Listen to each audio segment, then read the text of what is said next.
Hey, Sooner football fans. This is your Sooner football fans podcast. This is part 2 of our podcast with Sooner fan Cody Holzhammer. Today we're comparing the quarterback styles of Murray and Kendall and who's better fit for an RPO-style offense. And should Murray be playing 2 sports? Does Kendall transfer if he doesn't win the job? And we dabble in the defense. Are defensive problems scheming or lack of talent? And we're looking forward to the 2018 non-conference schedule. Enjoy. Booma. What's your take on the quarterback situation? You think it's over? You think it's done? To be honest with you, if I'm being completely honest, I think it's over. Do I think it should be over? I really don't think so. I mean, Kyler, you can't say anything negative about the guy, really. I was at the West Virginia game sitting in the student section, and I saw that first play where he took off for like 76 yards. And It was insane.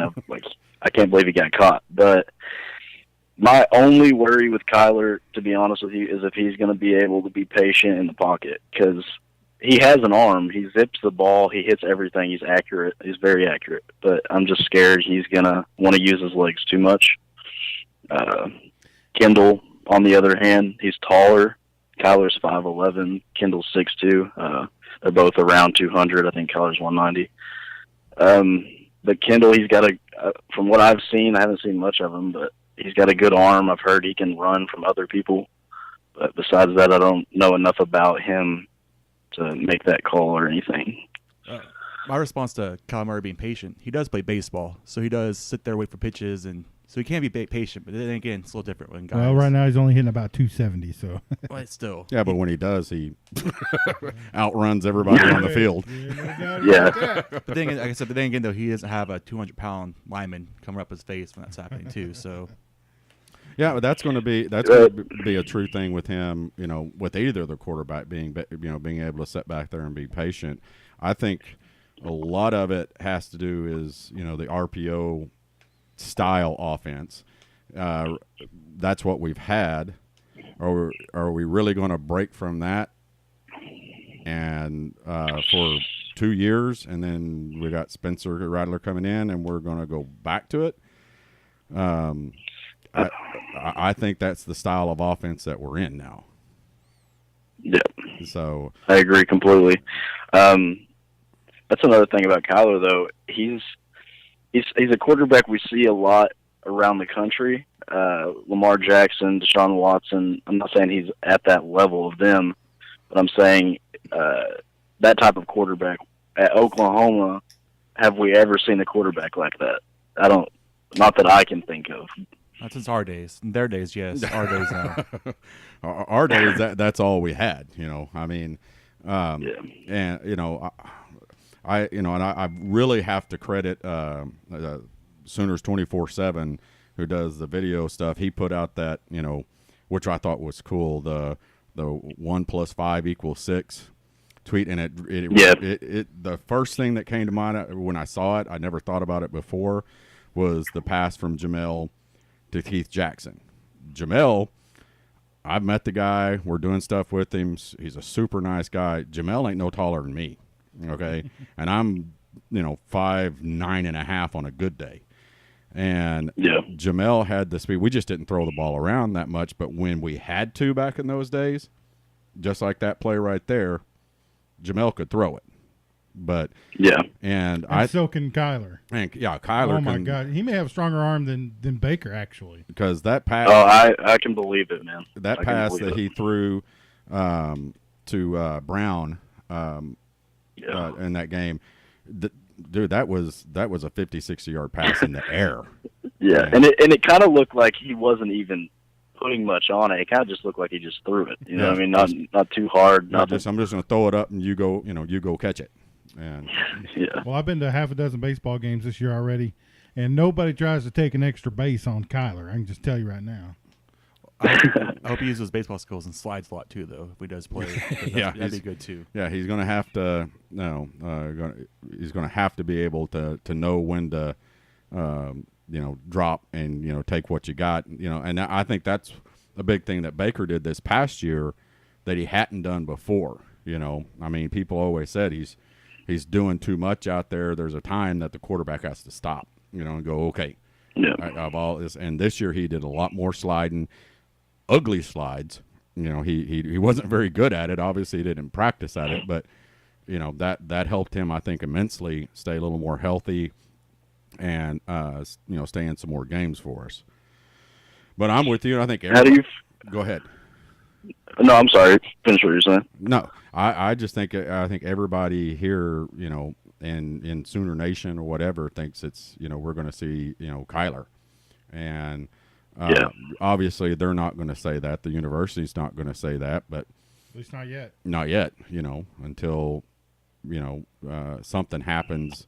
We don't know. I mean, he may come out and just light us up. Light it up on the 14th during the spring game, and then everybody sit back and scratch their head.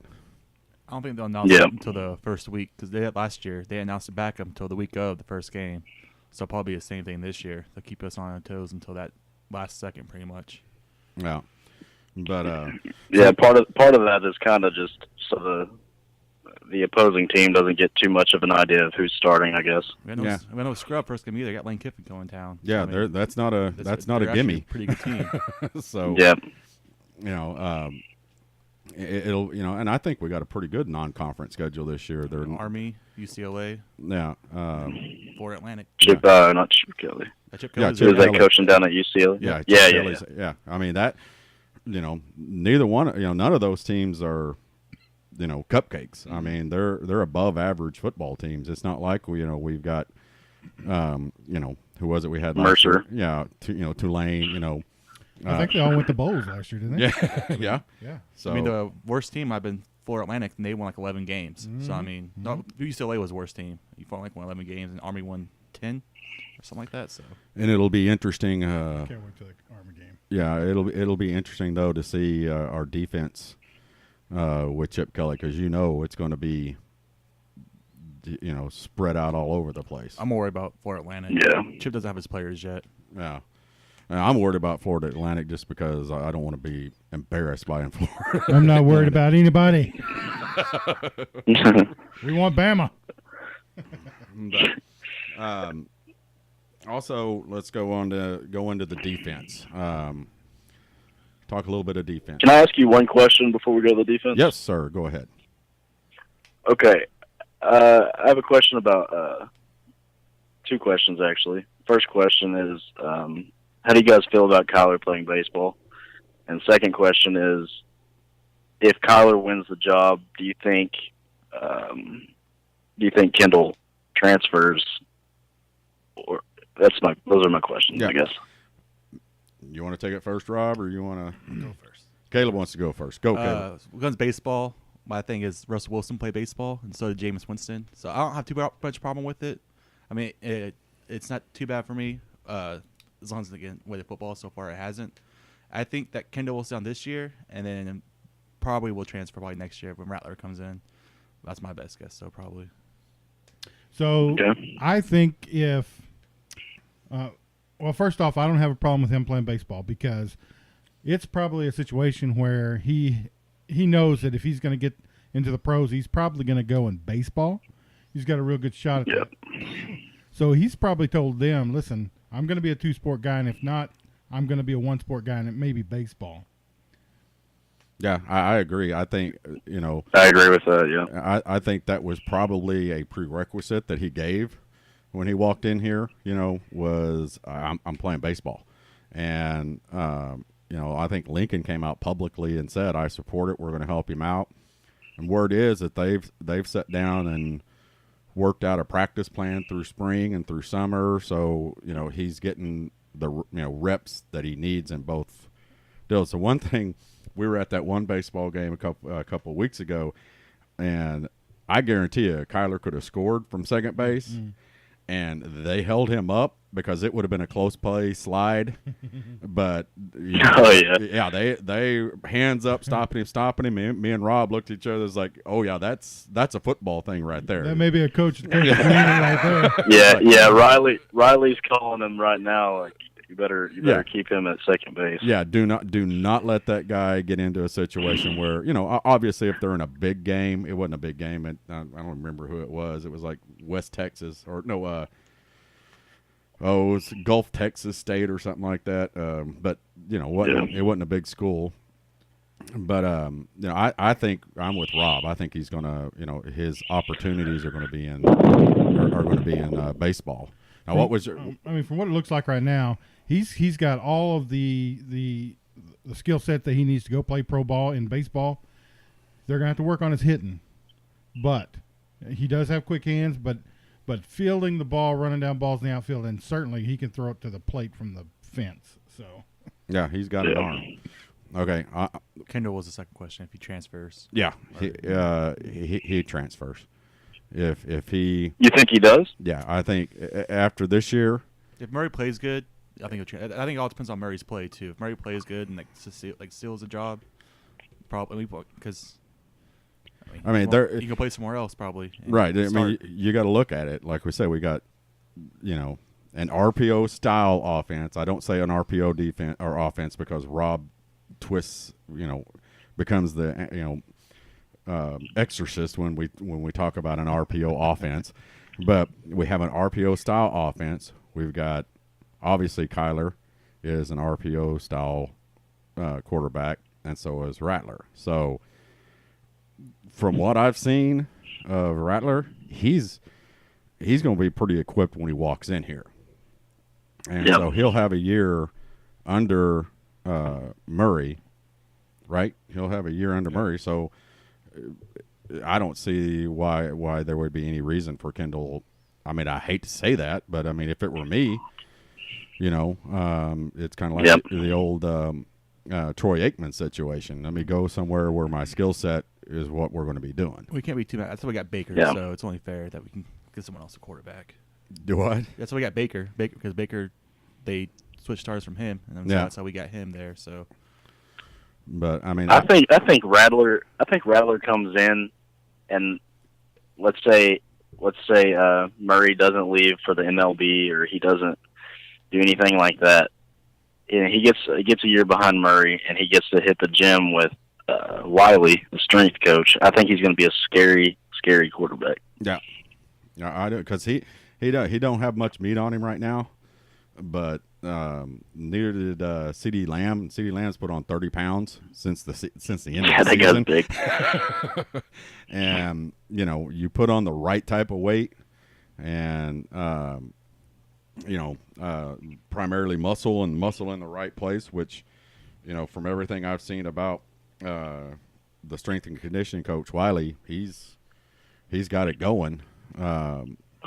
Plus he's obviously a muscle head too. He put out a deal today, just made me tired watching him. I mean, I don't think I've ever worked out that hard in my life. So you're saying I went about putting this weight on in the wrong way? Yeah, Rob, you put the weight on in the wrong. We all did. Chicken, beer, and ice cream. So, but let's move on to the defense. Gotcha. Again, that's what everybody, much maligned, the 67th, 64th ranked defense in the country. What else can we say about it? It's going to be the catalyst for our entire season. Yeah, because the offense is going to be good. Yeah, at least I think they are. Yeah, the offense is going to be good. The defense should be much better. Should be. I'm trying to think. I was watching today some stuff that Stoops came out and was talking about. The most improved unit so far in the spring has been the defensive line. Good thing to hear. Problem is if they're the most improved unit, are you going to put them in situations to make an impact? Because maybe it was experience, maybe it was talent last year that he didn't. I just don't think he put them in situations sometimes to be successful. Yep. My thing on the defense is our defensive line and our defensive backs, we're stacked, really. We have a lot of depth, finally, at those positions. We got Jordan Parker back from injury. We got a bunch of young guys. Buki Buki obviously is going to be. I think he's going to be a day one starter. Oh yeah. Trey Brown, Trey Norwood, those guys at the defensive backs. But my biggest worry on defense is definitely the linebacker depth. Yeah. Well, linebacker experience depth, because Yeah. we've got a bunch of linebackers. We just don't have very much experience. They're all freshmen. Well, they were freshmen this year, and they're going to be sophomores this year. But Yeah. there's not very much. Kenneth Murray. Yeah. Yeah. There's not very much field time, and that's actually one of the things, Stoops talked about with Buki, and he also brought up Jalen Redmond and Ronnie Perkins. Was obviously they have talent above a lot of people that came in, and they have a lot of expectations on them, but they realize too that they've never played at this level and been under the lights like this. How is a kid, 18 years old going to react when you're, sitting in front of 83,000 fans, and you miss a read and everybody sees it. And I don't agree with it, but, if it happens a couple of times, people start booing, people start throwing out stuff and pulling him out of the game. That's how that's the mental toughness. I think Buki has it. From everything I've seen and read on him and watched on him, he is, he's an 18-year-old, maybe even 17. I don't know when he was born, but I know he's an early graduate from high school. But he is, I think, mentally as well as physically a year or two ahead of most guys his age. Yeah, they're already talking about him being a leader. Right. And, how often does that happen? Well, here's the thing. Lots of people can go in there and run their mouth. Yeah. That's not a leader. He's showing it up in practice. Right. He's making points in practice. And plus, he does wear 44. And wasn't it? Absolutely. You put out the tweet where you had him. Wasn't that you that did the tweet? Yeah, him and Boz. Yeah, him and Boz, and he liked it. Yeah, he retweeted it. That's why it blew up.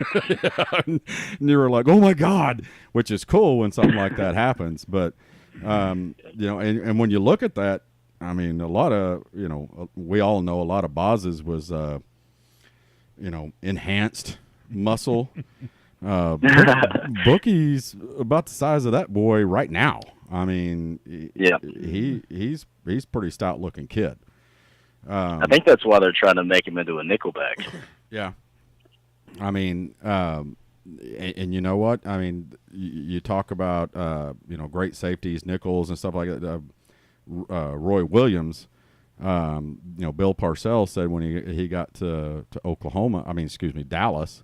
And they had Roy, he said, Roy Williams is a linebacker playing safety.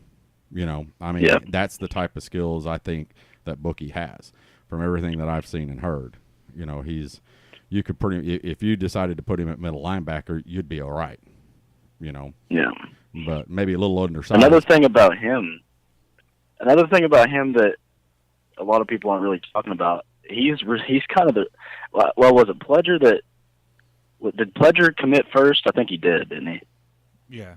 Yeah, he did. And then he brought Buki along with him. That's the duo that we really won with on the off season.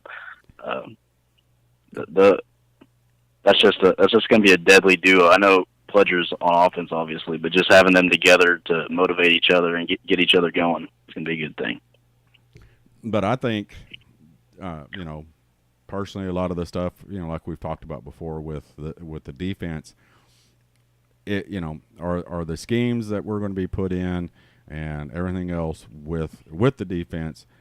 Is it, ineptness of Bob Stoops to call a game, or is it, Mike Stoops? Sorry, didn't mean that, Bob. Mike Stoops to call a defensive game. Or is it I don't have the talent out there that we need to do the things that all of us fans want done? And we all think we know everything about football, but he sees them every day. He knows what's going on. So is it just a situation where he goes, "Yeah, we could"? Caleb's sitting there shaking his head. Oh, but he sees these guys and goes, "If I do what you're telling me to do, we'll get burnt every time. So I'm gonna scheme it this way because we don't have the talent, to the early 2000s. We had a high blitz defense and all that stuff.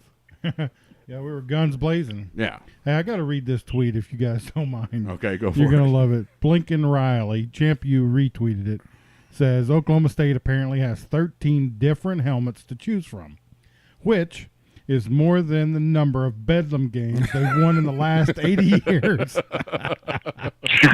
Oh, my gosh. I just love Twitter sometimes. Oh, and you got to love, 13 that's ridiculous. 13 different helmets. yeah, here they are, too. Good Lord. All of them are ugly. No, actually, I like some of them. Some of them are pretty cool. Let's bring that up. Is there any situation, in your opinion, that an OU fan, or should an OU fan be an OSU fan? You hear a lot of people say, well, I'm an OU fan. I root for OSU when they're not playing OU. Is that the type of fan you are? I'm going to be completely honest with you. I hate OSU as much as anybody else on earth. But